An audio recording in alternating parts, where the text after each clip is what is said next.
Hi guys, welcome back to the Quite Great YouTube channel with me, Tess. And on today's video, I'm going to be talking you through interviewing techniques and helping you find your voice for radio or podcasts.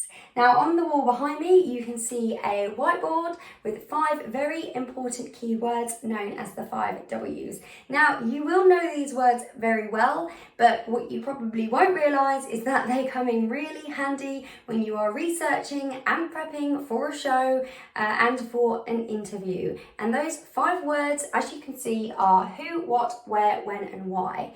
And these are all words you're going to be using to prep for your interviews, as I say, and it will help you form a, beginning, middle and end for that interview. Now, I talk a lot about music shows because, of course, I host 2 music shows, a radio show and a podcast. And of course, here at Quite Great, we have a radio show too called the Quite Great Radio Show. So I do heavily focus on that side of things when it comes to broadcast and when it comes to radio.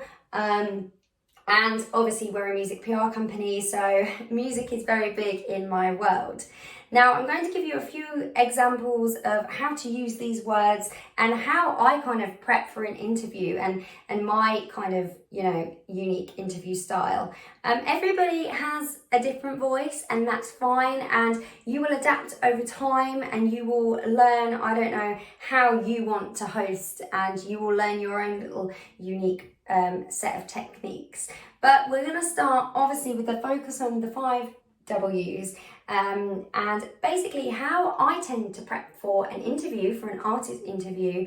I will do a bit of background research, which I have my notebook here, and it's always a good idea to jot ideas you have down in a notebook or on a laptop, however you wish to, store your information ready for that interview. And this can work for writing as well, writing for publications. But obviously research and prep is key. Now, again, I can't speak for everyone because everyone is different when it comes to doing research. I know some fellow hosts that actually prefer to not do research at all. They've probably heard of the artist, but they just want to ask questions on the line of who, what, where, and why, but actually know nothing about their background. And that way they learn, because they're interested in learning about that artist's background. Now, I'm very interested in learning about the artist's background and obviously what they're on the show to promote. But I like to do a bit of background research because, of course, if you get an interviewee that isn't a talker, then you need to fill that airtime, you need to fill that silence, and you need to keep asking them questions to give you a good interview and a good show at the end of it. So, the who, what, where, when, why. So what I tend to do in an interview is begin by asking the artist about their background. Where did they begin? Where does their journey begin? When did they start performing? What will they be doing in the future? What comes next after this single release? Who will be collaborating with you on this tour or on this new album? Why do you want to get this message across in your music? All questions like that are really, really good. And of course, sometimes, you will get answers back that you wouldn't have expected. Now, I say I like to do my research. I say I like to have discussion points. I tend to do it like that. I don't have a script. I just have bullet pointed discussion notes that I will print out and have in front of me ready for when I start the interview. And it will be, again, like I say, ask about their background, and then it will go into, at the moment, because we've been in lockdown, I will talk to them about lockdown and how they've been coping as an artist or a musician in lockdown. I will then go on to talk about if they've released a single within lockdown, we'll talk about that, and then I'll play that track.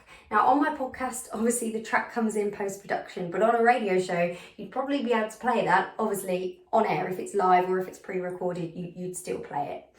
And then after that, I will see the flow here. There is a flow. There's a beginning, the middle of the end. And then after I've played that song, I might go on to talk about their writing style and their EP or their album. And then to end the interview, I will be asking them, oh, what upcoming gigs have you got? What have you got upcoming? It's a little bit difficult, obviously, at the moment because we don't know what's to come at the moment. And then most importantly, what you need to remember in every single interview, it doesn't matter if it's a musician or an event organizer that you're interviewing or writing about. This goes for blogs and magazines too, as I say. You will want to ask for their social media links. Where can people go to find out more about you, and plug their website and this and that. And obviously throughout the interview, you want to be plugging that new single or that new album or that tour that's going to be starting in October. You want to be promoting all of that throughout, referencing back and forth. So as you can kind of tell, there was a slight beginning, middle and end to my interview style. But just be chatty, just be confident, and don't worry if you don't have enough prep. There's always a question that you can ask or adapt on and fill the time with. Let's see if I've missed anything. No, really, and I haven't. If you do all that, if you do your research, if you do your prep, if you ask the right questions with the who, what, where, when, why words in your mind, then you can't really go too wrong with your interviewing style, and you will form your own voice and the way you like to pronounce things, say things, whether you're really chatty and bubbly, whether you are to the point. I do chat a lot and I like to make it a friendly experience, as if you're just coming around for a cup of tea and a chat. That is my interviewing technique. I hope you've learned a little bit again, a little bit about radio and podcast and how to interview and how you can interview well. And actually, on that note, sometimes I like to throw in a question that the artist or interviewee has never been asked before. You do have to think a little bit and sometimes on your feet, and you won't always be able to squeeze that in, but it is really nice because then the interviewee might remember you because of that really unique question or that they've never been asked before. And they like that. They really do like that. I have done that before. I'm trying to think of a question that I asked. I can't remember off the top of my head, but that's a good one to come up with. So I will leave you with that. Remember your who, what, where, when, why. It seems self-explanatory, doesn't it? But it's actually not.